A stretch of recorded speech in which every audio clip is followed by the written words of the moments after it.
My deaf parents taught me to lip read. Last night, I discovered our baby isn't mine by watching my girlfriend confess to her reflection. My world was always quiet. Not empty, just quiet. I grew up in a house where love wasn't spoken. It was seen. My parents were both deaf, and from the time I was a little boy, I learned to listen with my eyes. I'd sit at the dinner table watching their hands dance through the air, their faces alive with expressions that told me everything. But it was their mouths that I studied the most. The subtle curl of my mom's lip when she told a joke, the firm set of my dad's jaw when he was serious. Lip reading wasn't a skill I learned, it was my first language. It was the sound of my family, and now, my life was anything but quiet. Liam, are you sure this little wooden peg thingy goes here? Chloe's voice was a melody that filled every corner of our apartment, a sound I'd come to cherish more than anything.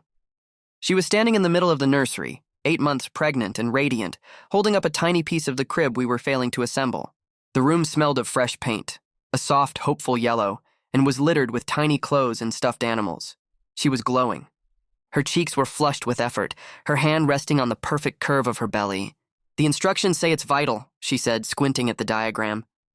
But it looks more like a spare part for a tiny wooden airplane, I laughed, taking the peg from her.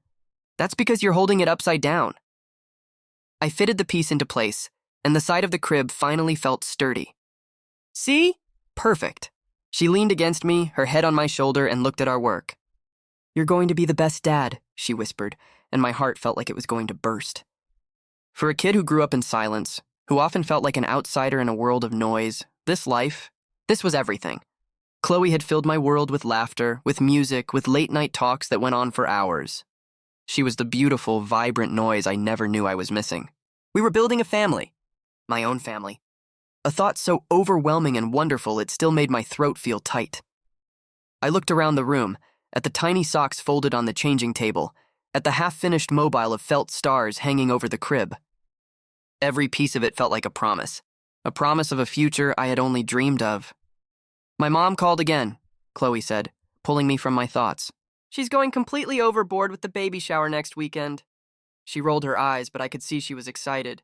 She wants everything to be perfect. You know how she is. We have to be the perfect couple with the perfect baby on the way. I squeezed her hand. We already are, I said, and I meant it. In that moment, standing in that yellow room, I felt like the luckiest man on earth. I had a woman I adored, a son on the way, and a life so full of love and sound, it drowned out all the silence of my past. I thought our life was a masterpiece we were building together, a perfect portrait of a happy family. But I had no idea the real picture was hidden, waiting for me to see it in a reflection. It was late, maybe 2 a.m, and the apartment was finally still.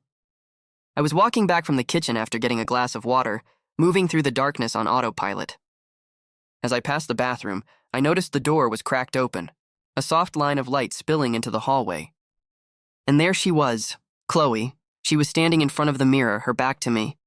Her hands were cradling her stomach, a gesture I'd seen 1,000 times over the last few months, a gesture that always made my heart swell. She was whispering something, her shoulders rising and falling with each quiet word. A smile touched my lips. I imagined she was talking to our son, telling him how much we couldn't wait to meet him. I didn't want to interrupt the moment, but I wanted to be part of it, to know what beautiful things she was saying. So I did what I always do. I focused. I watched her reflection in the mirror, and I began to read her lips. It started out blurry, her words soft and indistinct. But then they came into focus. He'll never know, my smile faltered. What would I never know? I leaned closer, my heart starting a slow, heavy drumbeat in my chest. You look so much like him. Like who? My mind raced. Like her dad, my dad? I strained to see the next words, a knot of confusion tightening in my stomach. And then she mouthed the name, Mark. The name hit me like a physical blow. The air in my lungs turned to ice. Mark? Who the hell was Mark? I didn't know a Mark, not a close one anyway. Not one she should be whispering about to our unborn child. And then came the final sentence, the one that took the floor out from under my entire world. I just have to keep this up for a little longer. The smile on my face didn't just fade, it shattered. My entire body went cold. The glass of water slipped from my fingers, but I somehow caught it before it hit the floor, the silence of the apartment remaining unbroken. My legs felt like they were made of sand, and I had to press my hand against the hallway wall to keep myself from collapsing. The wall was cold, real, but nothing else felt real. A ringing started in my ears, a high-pitched whine that drowned out everything. My heart, my life. It all just stopped. I stumbled backward, my steps silent, a ghost in my own home. I made it to the living room and sank onto the couch, the cushions offering no comfort. My mind was a hurricane, replaying those words over and over. He'll never know? Mark, a little longer. My first instinct was pure white-hot rage. I wanted to storm into that bathroom to scream at her, to shove the reflection in her face and demand she tell me who Mark was. I wanted to break something. I wanted to break everything, but then the quiet part of me took over. The part that had spent a lifetime watching, listening, understanding things without a single word being spoken. What proof did I have? My word against hers? She would deny it. She would call me crazy, paranoid, insecure. She would cry, and I, the man who loved her, would end up comforting her, apologizing for ever doubting her. And the lie would continue. No. In that moment, sitting in the darkness of the life she had built around me, I made a decision. A cold, hard decision that felt like a piece of ice forming in my gut. I would not confront her. I would not let her know that I knew. I would play the part of the loving, oblivious fool she thought I was. I would gather evidence, real, undeniable proof. I took a deep breath, the air burning my lungs. I wiped the cold sweat from my forehead and put on the mask of the man she thought I was. Because the next morning, my performance of a lifetime was set to begin. I don't think I slept at all. When the sun finally started to bleed through the blinds, it felt less like a new day and more like the start of a long, grueling performance. I rolled over and looked at Chloe, still sleeping peacefully, a slight smile on her face. To her, everything was perfect. To me, I was waking up next to a stranger. I forced myself out of bed and into the kitchen. The familiar routine, grinding the coffee, pulling the eggs from the fridge, felt alien. My hands moved, but my mind was miles away, stuck in that hallway, watching her reflection. I had to act normal. That was the mission. So I made her favorite breakfast, pancakes with blueberries. As the smell filled the apartment, I heard her stir. A few minutes later, she walked into the kitchen, stretching her arms over her head and yawning. "Something smells amazing," she said, her voice warm and sleepy. She came up behind me and wrapped her arms around my waist, resting her chin on my shoulder. "You're the best, you know that?" I forced a smile. "Only the best for my girls," I said, my voice sounding hollow in my own ears. I turned to kiss her, and it was the hardest thing I've ever had to do. Her lips were warm, familiar, and all I felt was ice. It was like kissing a beautifully crafted mask. We sat at the table, and she was so happy, so blissfully unaware. She held my hand across the table, her thumb tracing circles on my skin. "I was dreaming about the baby," she said, her eyes shining. "I can't wait for him to meet his dad. You're going to be the best father, Liam. So patient, so kind. Our little family. It's everything I've ever wanted." Every word was a perfectly aimed dagger. Our little family. The best father. The lie was so complete, so effortless, it was almost impressive. I just nodded and smiled, the pancakes turning to ash in my mouth. She was good. She was a professional. Then she brought up the baby shower. "Don't forget, my mom needs our final head count by tonight," she said, pulling up a list on her phone. "And I've got a little surprise planned for the party. For you, especially." She looked at me with this playful, excited glint in her eye, and a cold dread washed over me. A surprise? Last night, that would have sounded sweet. Today, it sounded like a trap. What was she planning? Some public declaration of our love? A grand gesture to cement my role as the devoted father in front of all her family and friends? I had to fight to keep my expression neutral. "Oh yeah, can I get a hint?" She just laughed. "Nope, you'll have to wait and see. But I think you're going to love it." I'm sure I will, I thought. Later, after she left for a doctor's appointment, I found myself standing in the doorway of the nursery. The yellow paint seemed to mock me. The room we had filled with so much hope now just felt like an empty stage, a set for a play where I was the unknowing fool. I walked over to the crib, the one we had spent an entire Saturday building, my fingers tracing the smooth, white wood. This was supposed to be the start of my life. Our life. Now it was just a monument to a lie. The weight of it all pressed down on me, heavy and suffocating. I wanted to smash it. I wanted to take a hammer to this entire room, to every lie she had built, but I didn't. Instead, I took a deep breath, the smell of fresh paint filling my lungs. I closed my eyes and saw her reflection in the mirror again. Mark. I just have to keep this up for a little longer. My resolve hardened. This performance wasn't just about my own survival anymore. It was about taking back the truth. Her performance was flawless, but every actor eventually leaves a prop behind, and I knew the first place I needed to look was her phone. The opportunity came that evening. I heard the shower start, the sound of water hitting the tiles, a familiar rhythm that suddenly felt like a countdown clock. My heart started pounding in my chest, a frantic, unsteady beat. This was wrong. Going through her phone. It felt like a violation, a betrayal of the trust I thought we had. But the man she loved, the man whose baby she was carrying, had already betrayed that trust. What I was doing wasn't a betrayal. It was an investigation. Her phone was on the nightstand, face down. My hand was shaking as I picked it up. It felt heavy, like it contained the weight of her deception. I typed in her passcode, our anniversary. The irony was so thick I could taste it. The screen lit up with a picture of us, smiling on a beach trip from last summer. The man in that photo had no idea his world was about to end. I felt a wave of nausea. Part of me wanted to put the phone down, to walk away, to live in the comfortable lie just a little longer, but I couldn't. I had to know. I went straight to her contacts, my thumb hovering over the search bar. Mark, I typed it in. Nothing. No Marcus. Of course it wouldn't be that easy. I switched to her recent calls and messages. My eyes scanned the list. Her mom, her best friend, her sister, and then a name that stood out. Jessica. Work. She'd called or texted this Jessica more than anyone else in the last week. More than me. More than her own mother. My gut clenched. I clicked on the message thread. It was almost entirely empty. She'd been deleting them, but she wasn't perfect. She'd missed a few. Scrolling up, I found them. 3 messages, spaced out over the last month. Can't wait to see you. Thinking of you. Last night was amazing. My breath caught in my throat.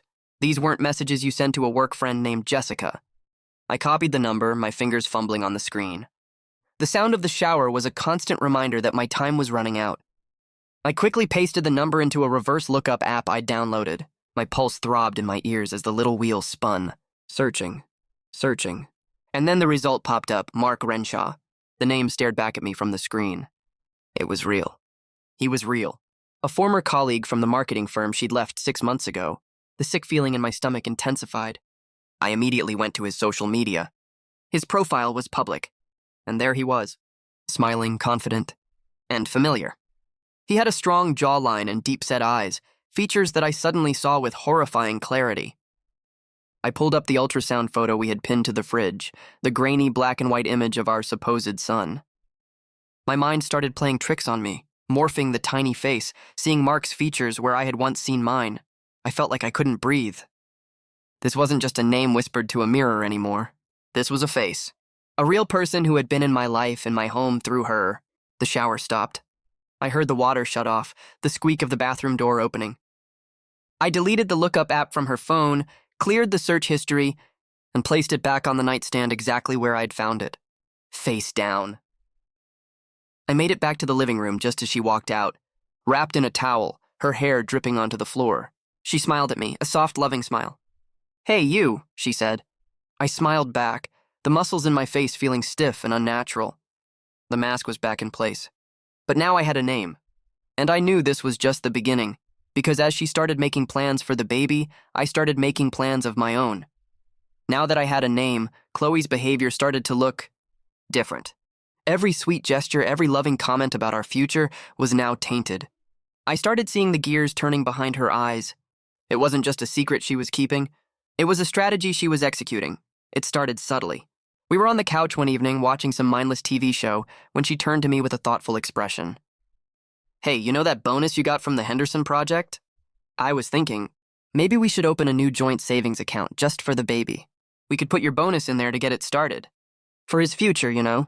It sounded so reasonable. So responsible. A week ago, I would have agreed without a second thought. But now I heard what she was really saying. "Let's put your money where I can access it." "That's a great idea, honey," I said, my voice smooth as glass. "Let me look into some high-yield accounts this week." I made a mental note to do the exact opposite. A few days later, she started sending me real estate listings. Not just 1 or 2, but a dozen a day. All of them were beautiful, 2-bedroom apartments in the nicest parts of the city, with pictures of sunny nurseries and big open kitchens. All of them were also nearly double what we were paying in rent. "Our place is just too small for a baby, Liam," she'd say, her voice full of faux concern. He needs space to grow. We need a real family home. I'd scroll through the photos, seeing the price tags that made my stomach clench. These are pretty expensive, Chloe, I'd say, trying to sound practical, not suspicious. I know, she'd sigh, her hand going to her stomach. But can you really put a price on the perfect home for our son? The manipulation was suffocating. Every objection I had was framed as me not caring enough about the baby. It was brilliant, in a sick sort of way. I was no longer just dealing with a cheater. I was dealing with a con artist. The final piece clicked into place a week later. She came home from work looking exhausted and dropped her keys on the counter with a heavy sigh. I think I'm going to have to quit soon, she said, her voice small and sad. My doctor said the stress isn't good for the baby, and my boss is being so inflexible about maternity leave. She looked at me, her eyes wide and vulnerable. I'm just so worried about money, Liam. I don't know how we're going to manage on just one income. And there it was, the final move in her game of chess. She wasn't asking me to cover everything. She was creating a crisis that only I could solve. She was building a cage and trying to convince me it was a nest. I walked over and put my arms around her, pulling her into a hug that felt like a lie. Don't you worry about a thing, I said, my voice a perfect imitation of a loving partner. I'll take care of you. I'll take care of us, whatever you need. She hugged me back, burying her face in my chest. I knew you would, she whispered. You're a good man, Liam. As I held her, all I could feel was the cold, hard certainty of her plan. This wasn't just about hiding the baby's real father anymore. This was about securing her future. My bonus, my salary, a new apartment in my name. I wasn't a partner. I was an investment. I felt the walls of her trap closing in around me, and I knew I couldn't get out on my own. It was time to find a professional who knew how to dismantle cages like this, piece by piece. That night, after Chloe fell asleep, I sat in the dark of our living room with my laptop, the screen casting a cold blue light on my face. Her words echoed in my head. I'll take care of us. Whatever you need. I had promised to walk right into her trap. But I wasn't just a fool in love anymore. I was a man with a plan. I spent hours scrolling through websites, my search history a grim catalog of my new reality. Paternity fraud lawyers, signs of financial manipulation, how to legally prove infidelity. The names and faces of a dozen attorneys blurred together until I found her. Ms. Evans. Her website was simple, direct, no nonsense. Her specialty, complex family law with an emphasis on paternity disputes. She had testimonials from men who had been in my exact position, men who had been lied to, manipulated, and almost trapped. I felt a flicker of something I hadn't felt in weeks. Hope. The next morning, I told Chloe I had a dentist appointment I'd forgotten about. A cleaning. Oh, honey, do you have to go? She asked, her voice dripping with sympathy. You hate the dentist. I know, I said, forcing a grimace. But better to get it over with. The lie came so easily now, it scared me. Ms. Evans's office was in a sterile downtown building that smelled of old paper and ambition. She wasn't what I expected. She was sharp, dressed in a perfectly tailored suit with an aura of controlled intensity. She listened to my story without a single flicker of emotion on her face, her pen scratching methodically across a legal pad. When I got to the part about lip-reading Chloe's confession in the mirror, her pen stopped. She looked up at me, her eyes skeptical. Mr. Davies, she said, her voice crisp, while your unique skill is a compelling part of your narrative. In a court of law, it's hearsay. It's your word against your pregnant girlfriend's. Guess who the judge is going to believe? My heart sank. I felt that same helplessness from the night I discovered the truth. But it's what happened, I insisted. I believe you, she said, and for the first time her expression softened slightly. But a judge needs more than belief. A judge needs proof. That was my cue. I pulled out my phone and showed her the screenshots of the deleted text messages. I showed her Mark Renshaw's social media profile, the picture of him with that same jawline I now saw in my nightmares. Her demeanor shifted instantly. The skepticism in her eyes was replaced by a focused, analytical glint. She leaned forward, studying the evidence. Okay, she said, her voice now a low, strategic hum. This is a start. This gives us a name. This gives us a pattern. For the next hour, she laid out the battle plan. It wasn't about emotion or confrontation anymore. It was about strategy. First, she said, you document everything. Every conversation, every financial request, every time she mentions the baby's future with your money. Create a timeline. Be meticulous, she continued, her words sharp and clear. Second, you do not, under any circumstances, open that joint account. You don't sign a lease on a new apartment. You become a financial ghost. Polite, agreeable, but completely non-committal. Then she leaned back in her chair. Third, we need something undeniable. Something that can't be explained away. Have you considered a private investigator? The idea felt extreme, like something out of a movie. But looking at her serious face, I knew she was right. And then she delivered the most important piece of advice, the one that made this whole nightmare feel terrifyingly real. When that baby is born, she said, locking her eyes on mine, you will be under immense emotional pressure to sign the birth certificate. You cannot sign it. The moment you do, you are the legal father, with all the financial obligations that come with it. You must refuse, and you must demand a paternity test. That is the moment this all becomes real. I walked out of her office an hour later, the city noise a dull roar in my ears. I felt scared, but for the first time, I didn't feel helpless. I had a plan. I had an architect. And Chloe, the master manipulator, had no idea that I was now building a trap of my own, and that she was about to give me the perfect opportunity to set it. I was becoming a ghost in my own home. I learned the patterns of her day, the moments she was distracted, the pockets of time where I could continue my silent investigation. It was a Tuesday night, and I was in the kitchen cleaning up after dinner. Chloe was in the living room, her laptop open, and I could hear the faint, cheerful chime of a video call starting. I glanced around the corner and saw her best friend Sarah pop up on the screen. My first instinct was to disappear into the bedroom, to give her privacy. But Ms. Evans's words echoed in my head, document everything. My heart started a low, heavy thud. I pulled out my phone, pretending to check a message, and quietly opened the camera app. From the kitchen doorway, I had a perfect oblique angle on her laptop screen. I could see both their faces clearly. I hit record, propping my phone against the fruit bowl, making sure the lens was unobstructed. Then I went back to the sink. The sound of me washing dishes, a perfect cover for the surveillance I was conducting. I watched their reflections in the dark kitchen window, my focus zeroing in on their mouths, my old language. Sarah was smiling, asking questions about the baby.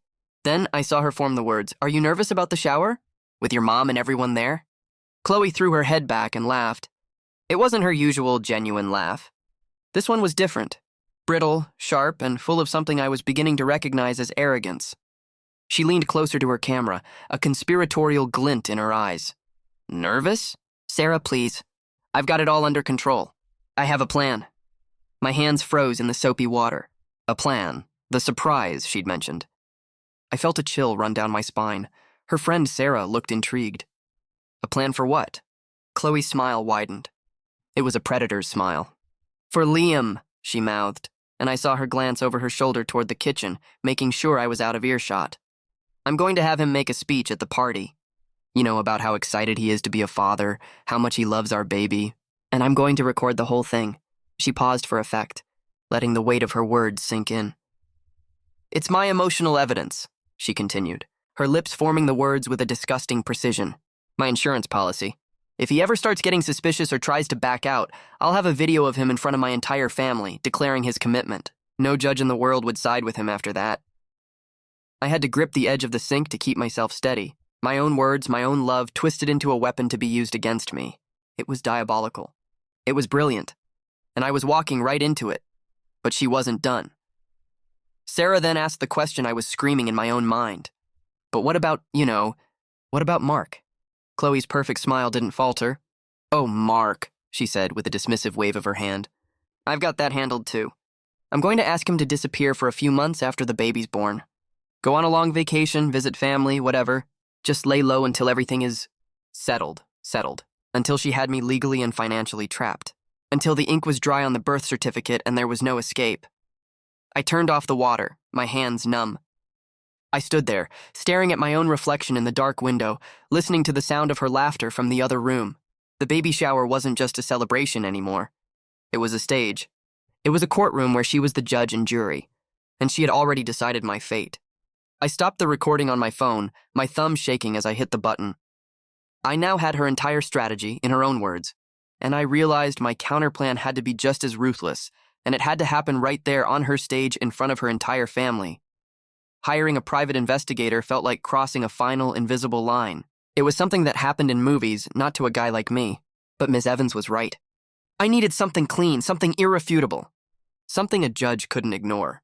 I met the PI in a dimly lit booth at the back of a 24-hour diner that smelled of stale coffee and regret. He was a grizzled ex-cop named Frank, and he had the kind of weary, cynical eyes that had seen it all. He didn't waste time with small talk. He just took the picture of Mark I'd printed, glanced at Chloe's photo, and grunted. "Give me 48 hours, he said, and then he was gone.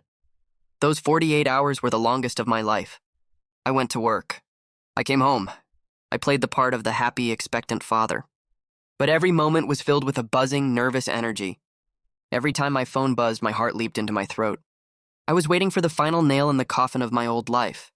It came on a Friday afternoon, a simple, unadorned email from Frank with the subject line, "File attached." My hands were shaking so badly I could barely click the mouse. I opened the file. My breath left my body in a single ragged gasp. The photos were crystal clear, taken with a long lens, sharp and undeniable. The first one showed Chloe and Mark sitting on a park bench, the afternoon sun filtering through the trees. They were laughing, heads close together. It could have been innocent.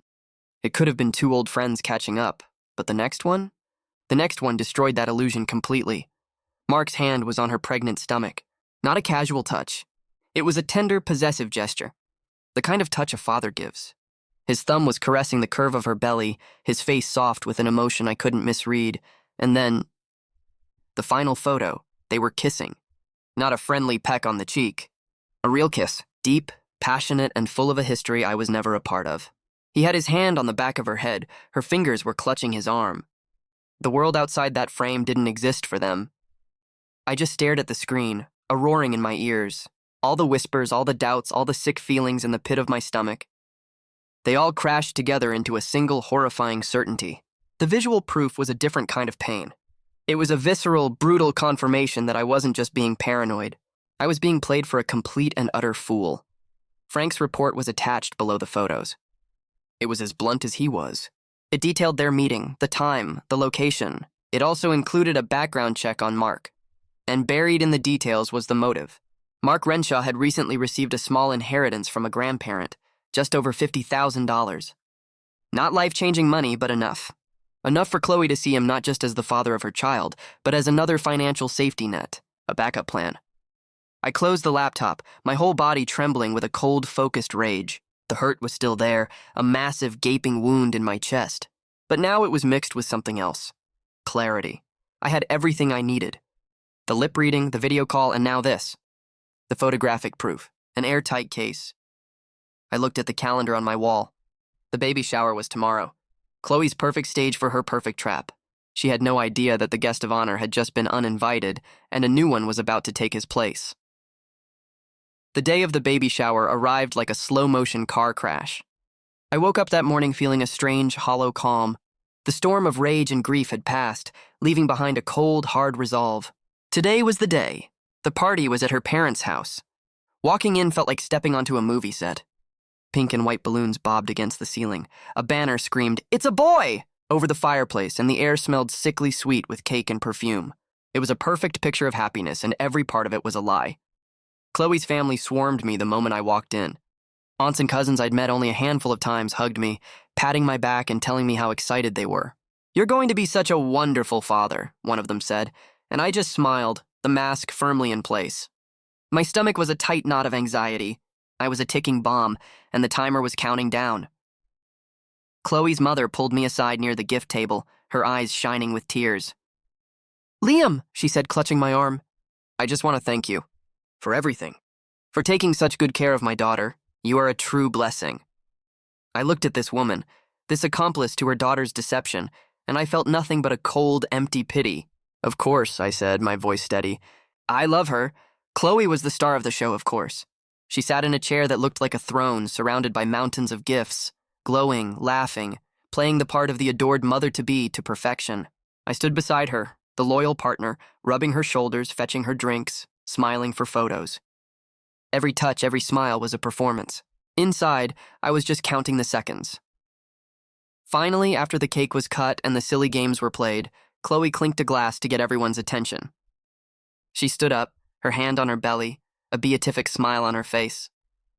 "I just want to thank you all for coming," she began, her voice thick with emotion. "It means the world to us. And I especially want to thank my rock, my amazing partner, Liam. I saw her subtly angle her phone on the table, the camera lens pointed directly at me. The recording had begun. This was it. Her insurance policy, she went on, her words a river of practiced affection. He has been so supportive, so loving. And I just know he's going to be the most incredible father to our little boy. She finished, her eyes glistening with fake tears, and everyone applauded. Then she turned that perfect, smiling face to me. Her voice was sweet as honey, but I heard the steel beneath it. And now, she said, her smile widening as she handed the floor to me, I think Liam has something he wants to share with all of us. The room went quiet. All eyes turned to me, her family, her friends, all of them waiting for the speech she had orchestrated, the speech that would seal my fate. I took a deep breath, stood up, and pulled out my own phone. It was time to rewrite the script. I stood up, the legs of my chair scraping softly against the hardwood floor. I took a moment, letting the silence settle, letting every eye in that room fix on me. Chloe was beaming, her phone held perfectly still to capture her victory. I smiled, back at her, a calm, steady smile that didn't reach my eyes. Thank you, Chloe, I began, my voice clear and even. I pulled out my phone. And you're right, I do have something I want to share, a story, I guess, about honesty and family. I started by talking about my parents. I told the room about growing up in a house of silence, about learning to listen with my eyes, about how watching the people I loved taught me a language that words could never capture. I could feel the mood in the room shift, from celebratory to curious. Chloe's smile faltered for just a second, a flicker of confusion. This wasn't the speech she was expecting. It's a strange skill, I continued, my eyes finding hers across the room, but it allows you to see the truth, even when it's just a whisper, even when it's spoken to a reflection. I paused, letting the words hang in the air. And that's how I learned the truth a few weeks ago, Chloe. Standing in the hallway, watching you talk to the girl in the mirror. The room went dead silent. The only sound was the faint hum of the air conditioner. Chloe's face. It didn't just drain of color. It was like a mask cracked and fell away, revealing the pure, stark terror beneath. You said, he'll never know. I said, my voice dropping to a near whisper, but every person in that room heard it. You said the baby looked so much like him. You said the name, Chloe. You said, Mark. A collective gasp went through the room.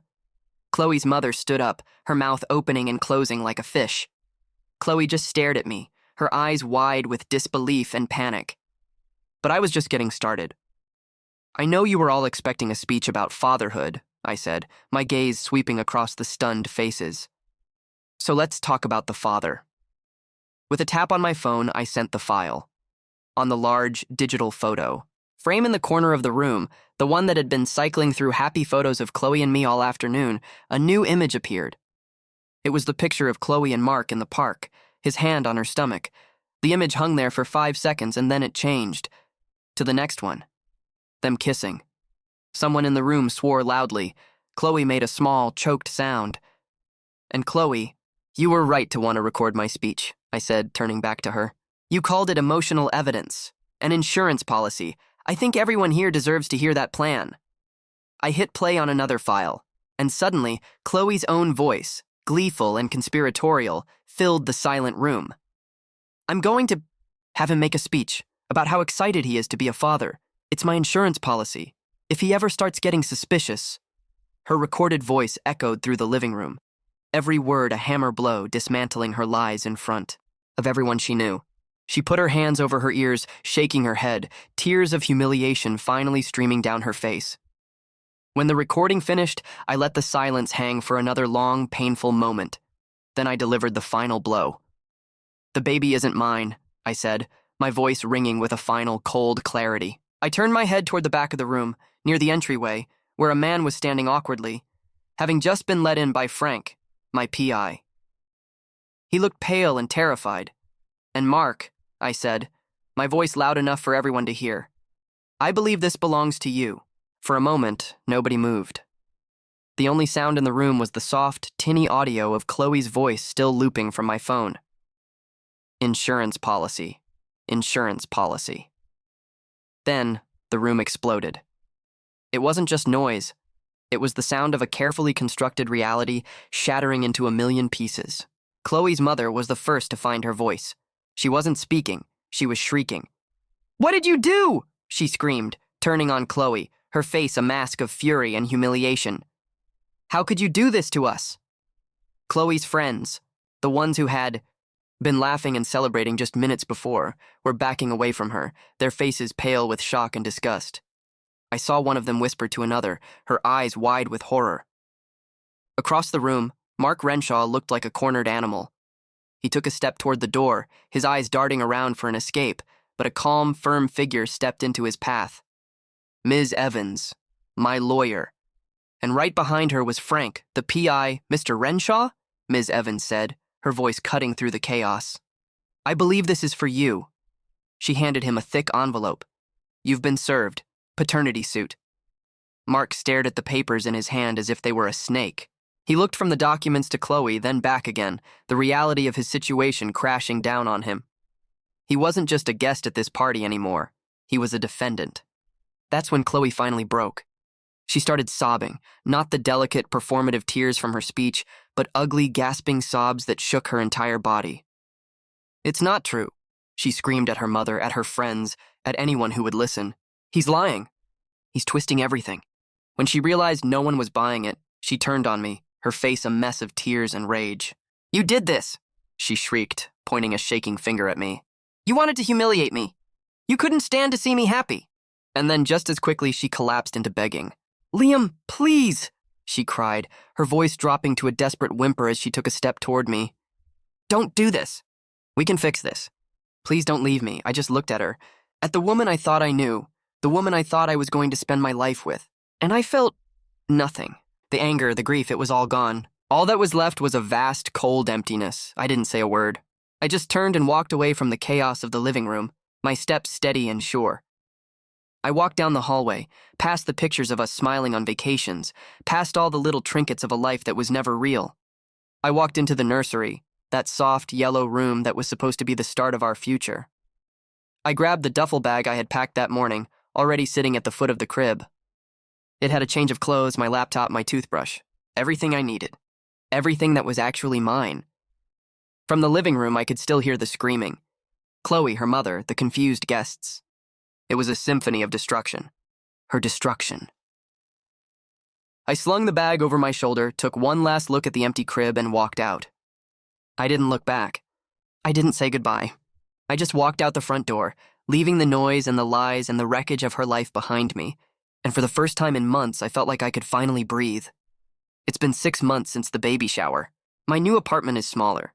The walls are still mostly bare, but it's quiet. And more importantly, it's honest.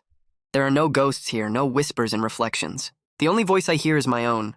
I started seeing a therapist. She's helping me sort through the wreckage piece by piece. She says betrayal is a unique kind of grief because you're mourning someone who is still alive. It's a slow process, but for the first time in a long time, I feel like I'm building something real, just for me. I also started talking to my parents again. Really talking. When I finally sat them down and told them the whole story, every detail from the bathroom mirror to the PI photos, they didn't say, "I told you so."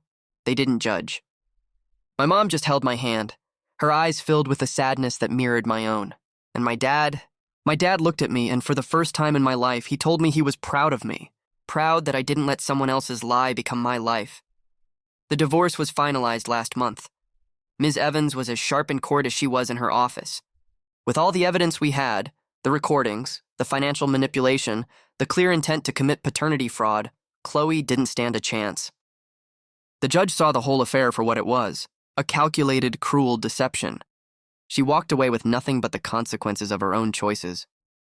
I heard through a mutual acquaintance, one of the few friends who tried to stay neutral, that Chloe had the baby. A boy. A court-ordered DNA test confirmed what we all knew. Mark was the father. From what I hear, it's a mess. A constant battle over money, over responsibility. A relationship that started in deceit is ending in bitterness. I can't say it brings me any joy.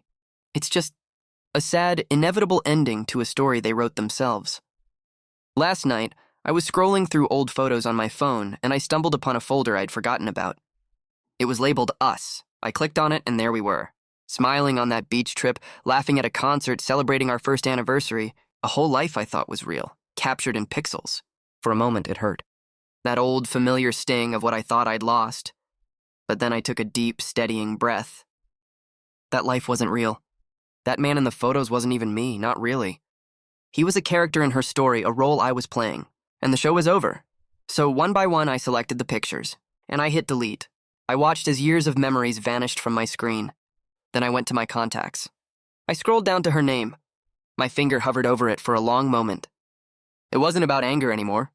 It wasn't about revenge. It was about peace. I deleted the contact, and with it, the last ghost from my old life. It makes you wonder, doesn't it? When you've been betrayed so completely, is public justice the only way to heal? Or is the real victory just being able to quietly delete their number and move on? Let me know what you think in the comments. And if you've ever had to fight for a truth that no one else could see, hit that like button and subscribe for more stories from the Reddit Unpacked community.